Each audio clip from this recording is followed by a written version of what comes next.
because I want to be very conscious of your time. So just by way of introduction, my name is Darren Abrahams. I'm the BCC Business Lead with CST Learning, and my portfolio is predominantly for providers. So my background is as a radiation therapist. I've worked in Australia and also at BCC Vancouver.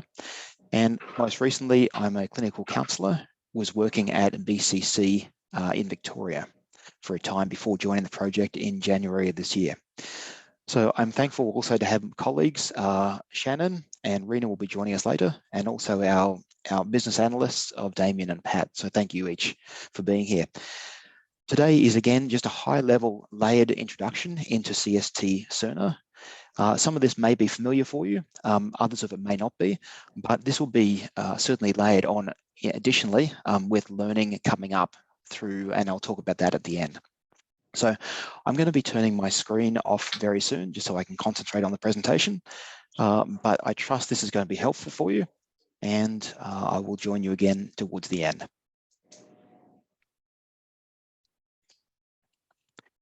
Okay, so can everyone see my screen? Yes. Yes? Okay. Yeah. Great. So let me move on. Wanted just to begin with the territorial acknowledgement that I want to acknowledge with gratitude that we are gathered on the traditional, ancestral and unceded territories of the Late First Nations who nurtured and cared for the lands and waters all around us. And I give thanks for the opportunity to live, work and support care here. And I know other people like myself are from different places and gathered on different places. So I would encourage you to make note of that now yourself. And just briefly wondering for anyone who's not speaking, if you can just keep your microphones on mute, just so there's little noise in the background and people can hear and take in what's being said. If you do have questions, please just address by name and by title. That way we can make mention of these and use the information to further clarify and help these sessions in the future. And these are being recorded, so you'll have access to them if you want to go back and review. So just briefly, the Lunch and Learn session today is predominantly about PowerChart. We'll be going through PowerChart from several different views and also look at a couple different things like workflow tabs, a few things from the menu bar, including results and documents, and requisition manager from the toolbar. These will become familiar for you. And lastly, I'll finish off with the next steps in the CST learning journey. So CST Cerner, just like something like Microsoft Office, is made up of several different applications, and which ones of these you use will depend on your role and the tasks that you're completing. So BCC PG staff will use about 75% of the applications, and the green ring around the outside that you can see on this diagram just simply shows the interface between CST Cerner and also Care Connect and PharmaNet as examples.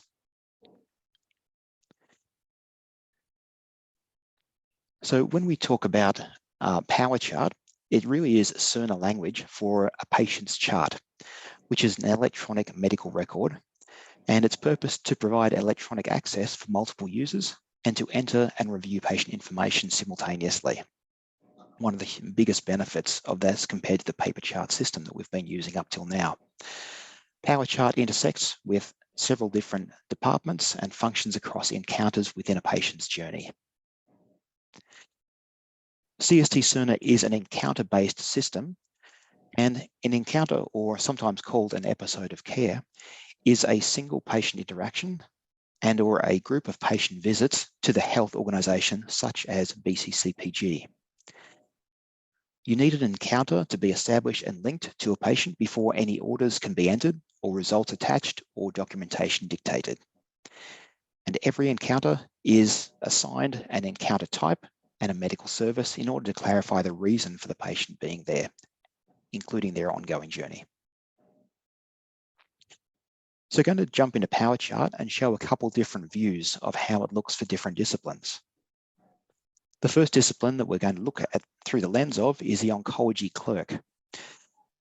So with the power chart view for the oncology clerk, you'll notice, and with other views coming up, you'll notice there's a variety of similarities, but the functionality and the menu options are going to be different depending on the role. The things that will be common to all is the toolbar in grey up the top, the banner bar underneath, outlined in yellow, and the menu bar on the left-hand side outlined in green. So just to go over those more carefully, the grey toolbar up the top in red has links to things like the CST help menu, message center, ambulatory organizer, scheduling appointment book, and other things. The banner bar in yellow then shows patient demographics and other important information like code status, allergies, encounter type. And then over on the right-hand side, you have a search bar which allows you to search for patients by name, by MRN, or by encounter number. On the left-hand side, you have the menu bar outlined in green, and this allows access to different sections of the patient chart in similar ways to a paper-based chart has various tabs. So you can click on those and find information. The white arrow there demarcates the navigation tools that you can move forward and backward to pages that you've seen previously.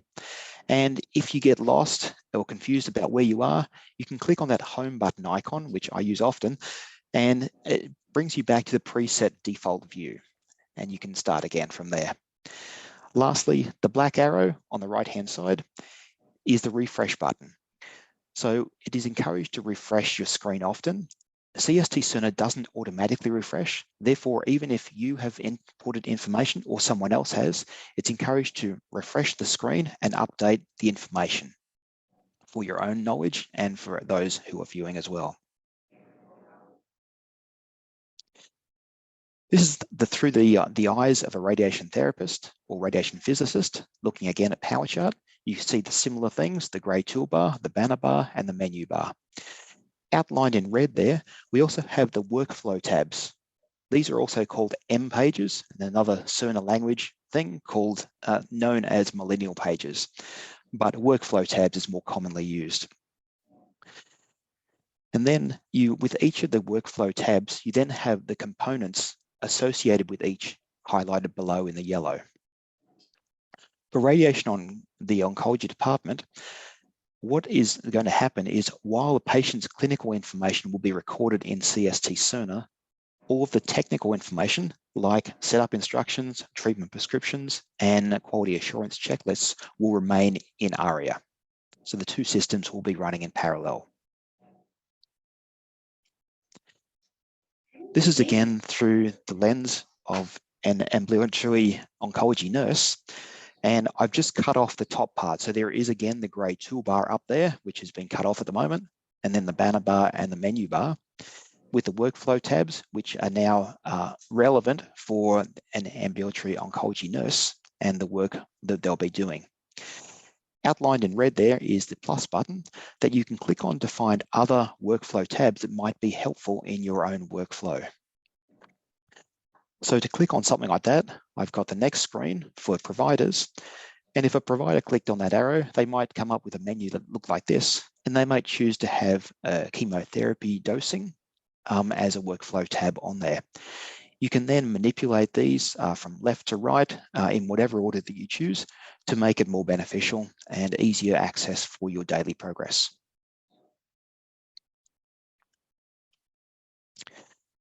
Going to have a look at quick orders now, which is one of the workflow tabs and used by a number of different disciplines. So in quick orders, it's been designed in consultation with a number of oncologists and other people to conveniently encompass around about 80% of the more commonly placed orders. You can also, if the orders aren't there, you can group them together, especially for providers, and put them as favorites in that yellow section that's outlined there. This will be more covered in greater detail within your customization sessions, which will be coming up as part of workflow reviews. For this example, I've put down 3 orders that I'm going to be ordering. You can see them there with the red arrows, and they're then, once you click them, they're highlighted in green. If you click something by mistake, all you need to do is simply click it again and it will change back to white and will be deselected.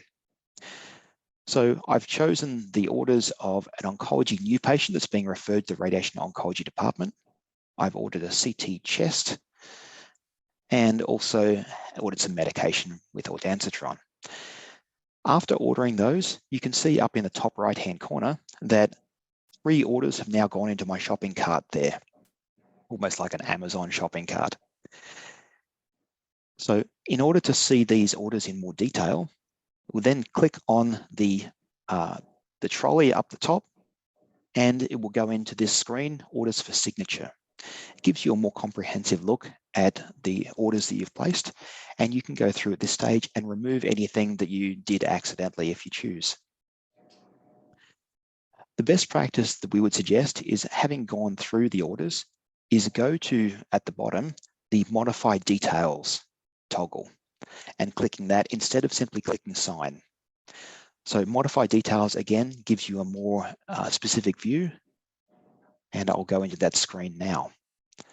So having clicked Modify Details, it'll come into this screen and you can see the 3 orders that we've got here, the ondansetron, the CT chest, and the new patient order. Some orders may require additional information before the action is viable, and you can see this because it's got the blue circle with the white cross through it. So for example, this 3rd one here requires other information to go alongside of it, and it needs a tumor group specifying what I'm recommending the patient for. So do that. The encouragement is to go through each of these sequentially, so top to bottom, and then once you've gone through each all completely, then you can click Sign at the bottom in order to put these on the triage list and action them. This is quick orders through the eyes of a radiation therapist, and they might choose to refer a patient to the family counselling department, or possibly nutrition or speech and language pathology. So sometimes the orders are needed to have an ordering physician identified in order to validate them, and may or may not require a co-signature. Once again, it goes up to the shopping cart at the top, and clicking that will action them to a triage list to help the referral along. Going to go now into the results, which is on the blue menu bar on the left-hand side, as you would have seen earlier. So in CST Cerner, there is usually multiple ways of accessing the same information that you're trying to find. It's just a matter of which way you feel most comfortable with, and that will certainly come with time and familiarity. So with lab results or diagnostic results, you can certainly click it from the results review menu there in blue on the left-hand side, or if you have outpatient chart up as one of the workflow tabs, you can certainly click on that and then scroll down to the components of lab and diagnostics. If you chose from the blue menu bar, the results review, this is what it would look like. And you can then have a look at labs that have been recent or over a longer period of time. You can choose different ways to view things, as in a table form, or as a group, or in a list. So the results themselves are available to a number of different disciplines, including obviously providers, nursing, allied staff, and the people who they will be relevant for. Labs at BCCPG are usually processed off-site. So they come and they appear in CST Cerner as discrete values. What that means is they're denoted with a suffix EXT, which stands for an external source has been used to process them into CST Cerner. At the same time, CST Cerner is not smart enough as a system to just go looking around ad hoc for results that may have been done and collected and processed by an outside provider. So in order for the results to populate in CST Cerner, one of 2 things needs to happen. Either they have been ordered by a CST provider, or secondly, the provider themselves, who is working in the CST system, needs to be CC'd on the results by someone else who has ordered them from outside the system, and then CC them on the results will be sending them into the inbox or message center for the physician to be able to review.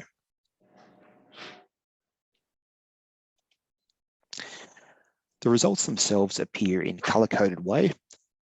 So you can see on the example list there, black is a result that's within the normal range, blue is below normal, orange being above, and red being a critical value that's either high or low. So the results can be filtered over time and with options to graph them if you've got more than 1 point. The results can also be tagged, and this is a great opportunity in CST Cerner. You can go ahead and tag one or multiple results and then use these to pull them into documentation that I'll talk about in a moment. All you need to do to tag is have a right mouse click, and then up in the top corner, up in here, all of a sudden this will change from gray to blue, letting you know that you have a tagged result or multiple results. You can then just simply click on the tag to see what results and remind yourself of what you've got tagged. As I said, I'll come back to that in a moment.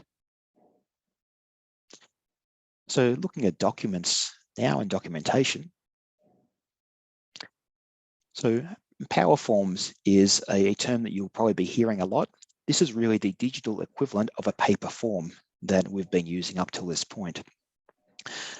So Power Forms have been standardized and inputted for a number of different forms, including things like the Oncology Comprehensive Intake Form.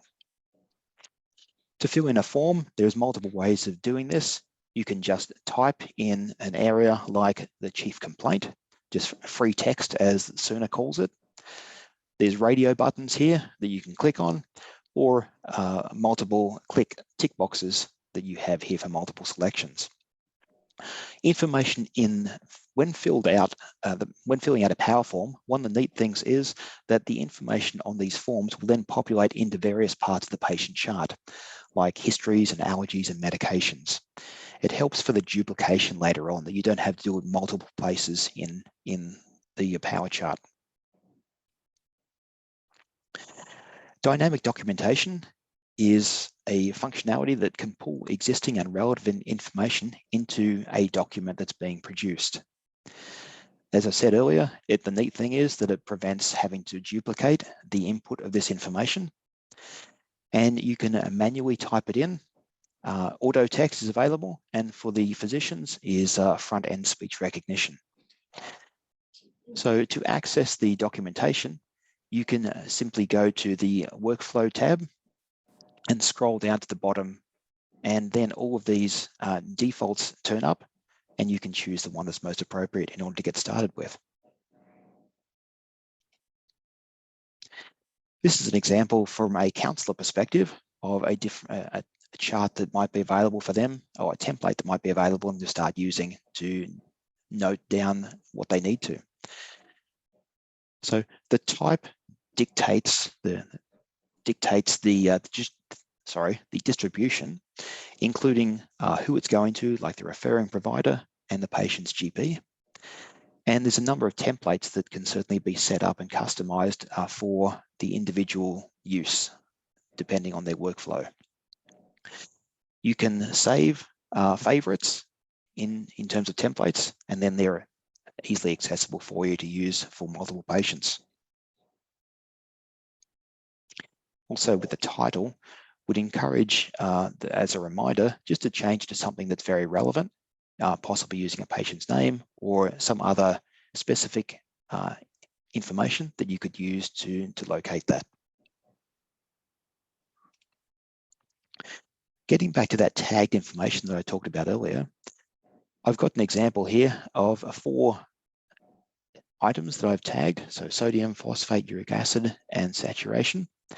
And then I'm creating a note. So I choose a note from and then it pulls in down the bottom all of the lab information that I've got there. Those 4 components are pulled in, and also has reference source information in terms of where these results came from. So they're easy to backtrack and see.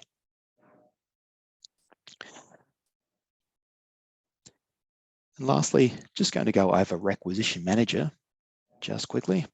This is one of the options from the gray toolbar at the top when we first took a look at the Power Chart view.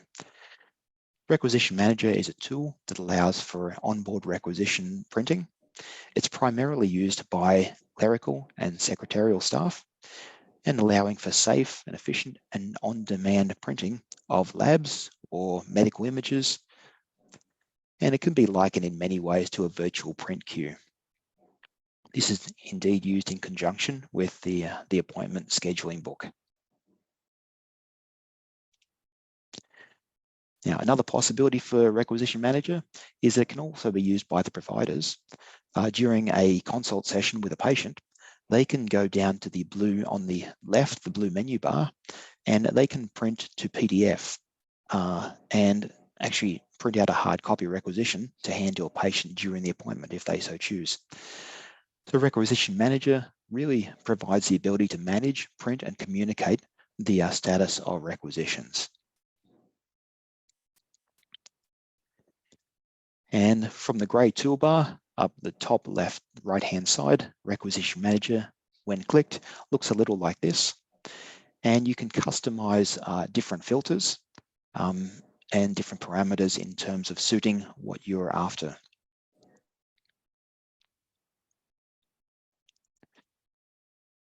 That really wraps up today's presentation.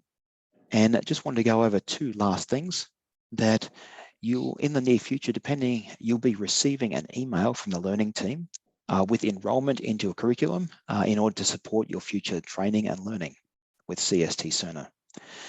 Both processes for clinicians and providers are similar.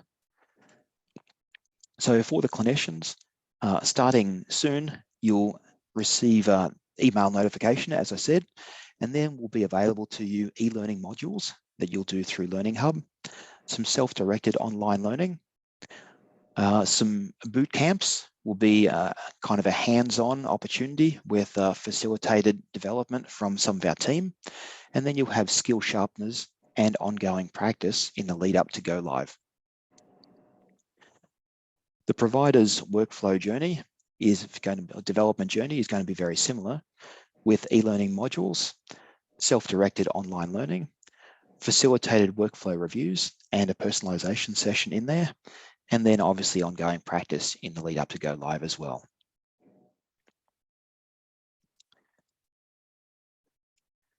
So again, we'd like to thank you for coming along to the presentation today. This again is the fourth of the sessions in our Lunch and Learn series. If you've missed any of the previous ones, they are online and available to you to go back and review any of these.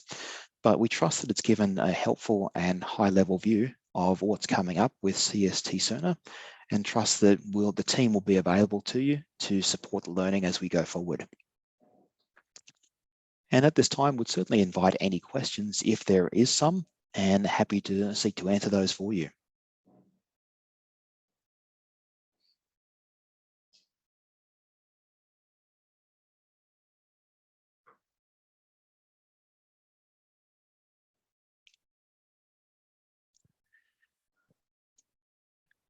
Okay, well, I'll take it there's no questions at the moment, and that's perfectly fine. In which case, we'd love to give you a bit of time back so you can grab some lunch and finish off the second half of the day, and certainly wish you all a very good weekend. Thank you. Thank you. Bye. Great. Thanks, Very Darren. welcome indeed. Riveting.